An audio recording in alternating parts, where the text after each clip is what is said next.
The old house, a skeletal frame against the setting sun, was now hers. For $2,500, it was all she could afford, a desolate monument to her grief. Her husband, snatched away by a cruel twist of fate, had left her with only memories and their daughter, 6-year-old Lena. Lena's small hand slipped into hers, a warm anchor in the cold reality of their new beginning. "It's a scary house, Mama," Lena whispered, her eyes wide as they stepped over the threshold. The house was a time capsule of dust and silence. The air hung heavy with the scent of decay. As Soka began to clear the debris, she heard a sound from the room ahead, a faint rhythmic tapping. "Someone's playing in that room." "Mama," Lena said, her voice a hushed whisper, her face a mix of fear and curiosity. A chill ran down Soka's spine. She was alone with her daughter. The tapping stopped. Soka stood frozen. Then slowly, hesitantly, she made her way to the room. The floorboards groaned beneath her feet. She knelt, her hand brushing against a loose board. Prying it open, she found a small wooden box. Inside, nestled among layers of dust, were a few black and white photographs. A young couple, their faces radiating a love that time couldn't dim, smiled back at her. Next to the photos was a letter, the ink faded, but the words clear. "My dearest Eleanor," it began. "They say love is a fleeting thing, but ours, my darling, is a promise. It is the echo in the halls of this house, the warmth that remains long after we are gone. For even in loss, love endures." A tear slipped down Soka's cheek.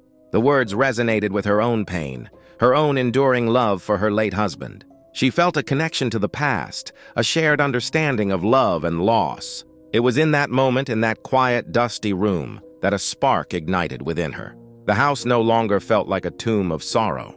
It became a canvas for hope. Soka cleaned with a newfound purpose, scrubbing away the grime of years, painting over the despair with a coat of bright, hopeful yellow. Lena, no longer afraid, helped her laughter filling the once silent rooms. Together, they transformed the decaying house into a vibrant home. The photographs of the young couple were placed on the mantel, a silent testament to the resilience of love. Soka knew the road ahead would be hard, but as she watched Lena playing in the sunlit living room, she felt a strength she hadn't known she possessed. She had not only rebuilt a house, but also a future for her small, brave family.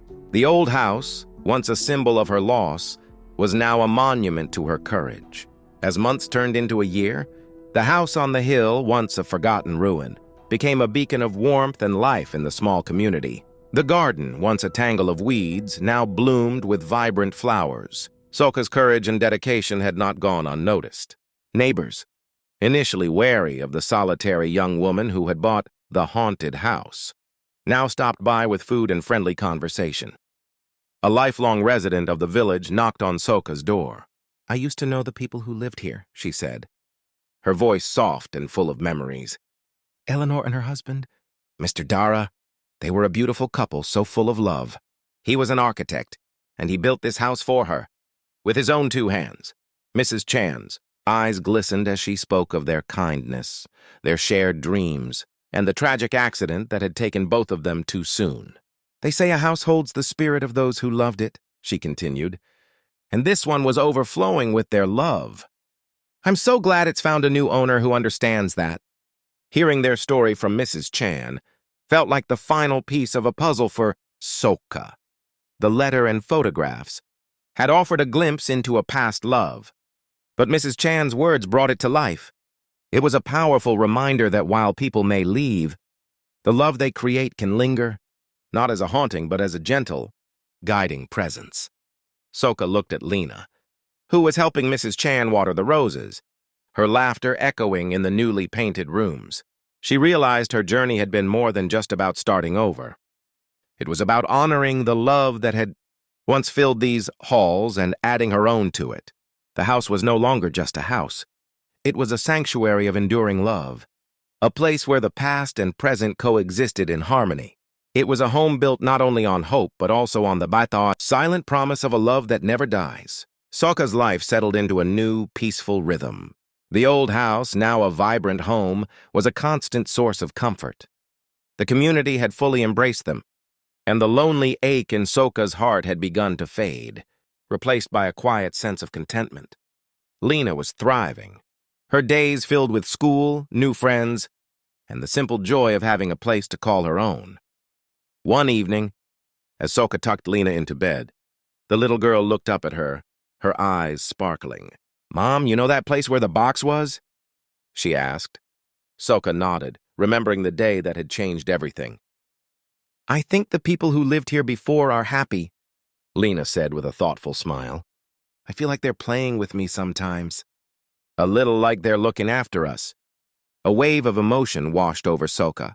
Her daughter, with the innocent wisdom of a child, had articulated the very feeling Soka had come to understand.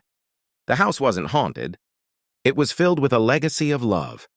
The strange noises she had once heard weren't unsettling. They were echoes of a joyful past. The someone playing in that room was simply the lingering spirit of a happy home. This realization solidified a new purpose for Soka. She decided to use her experience to help others.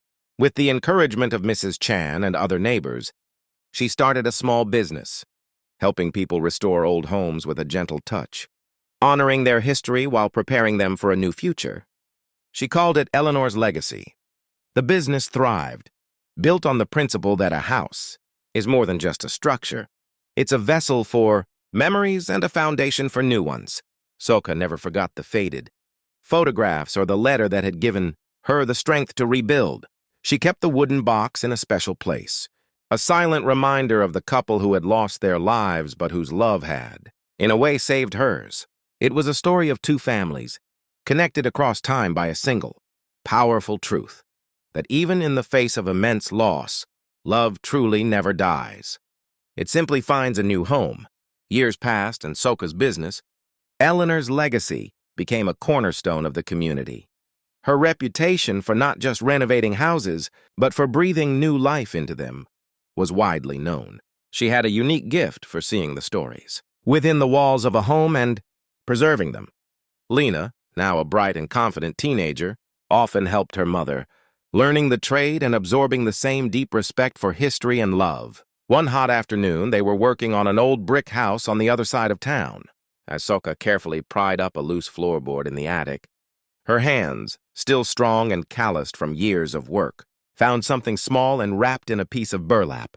Inside was a worn, leather-bound journal. It was the diary of a young man who had served as an apprentice to the architect who built Soka's own house.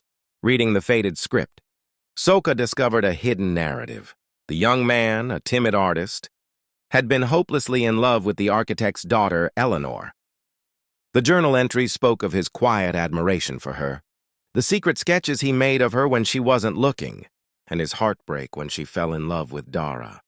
The house, he wrote, was not just built with Dara's love, but with his own silent, unrequited devotion, a final tribute to the woman he could never have.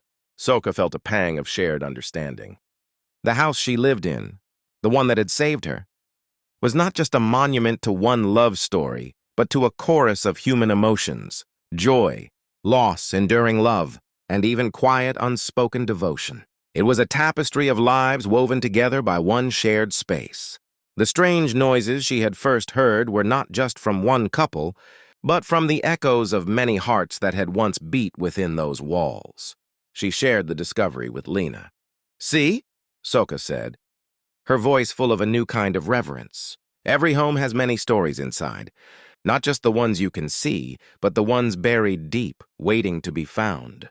And when you find them, you realize you're not just a part of one story, but of all of them." That evening, as they returned home, Soka looked at her house with fresh eyes. It was a sanctuary of love, a testament to the past and a beacon for the future. Her life, once shattered by loss, was now whole, enriched by the unexpected legacy of strangers. The house was no longer just a place to live. It was a living, breathing testament to the enduring power of human connection, proving that love in all its forms truly transcends time. Soka's house, with its rich tapestry of stories, became a local landmark. People came to her not just to fix up their homes, but to uncover their secrets. She was known as the House Whisperer, and her work was a testament to the belief that every building has a soul. Lena, now a young woman, was her mother's greatest collaborator. On her 21st birthday, Soka surprised her with the original wooden box and the diary from the old brick house. "These are yours now," Soka said, her voice thick with emotion. "You've always understood that love is what makes a house a home. It's not just about the people in it, but the love that came before and the love that will come after." Lena opened the journal, reading the entries about the timid artist and his secret love for Eleanor. "This is so beautiful, Mom," she said, her eyes welling up. "It's not sad at all. It's like their love lives on, even if it was unspoken." As they sat on the porch, bathed in the soft glow of the setting sun, Lena looked at her mother. "You know, when you first bought this house, I was so scared. It felt so empty and full of ghosts." Soka smiled. "And now?" "Now," Lena said, her voice filled with a quiet certainty, "I know there are no ghosts. Just a lot of love, waiting to be found." The house, once a symbol of loss, now stood as a monument to their journey. It was a place where a young mother, broken by grief, found the courage to rebuild. A place where a timid little girl learned to find magic in the echoes of the past. And a place where 2 generations came to understand that love, in all its forms, spoken or unspoken, requited or not, is the truest foundation of a home. The stories of Eleanor and Dara, of the lonely artist, and of Soka and Lena were now intertwined. A beautiful and intricate narrative, etched into the very beams and floorboards of the house. It was a legacy of love, a timeless reminder that even in the face of immense change, some things like a mother's love for her daughter and the quiet magic of a home remain forever.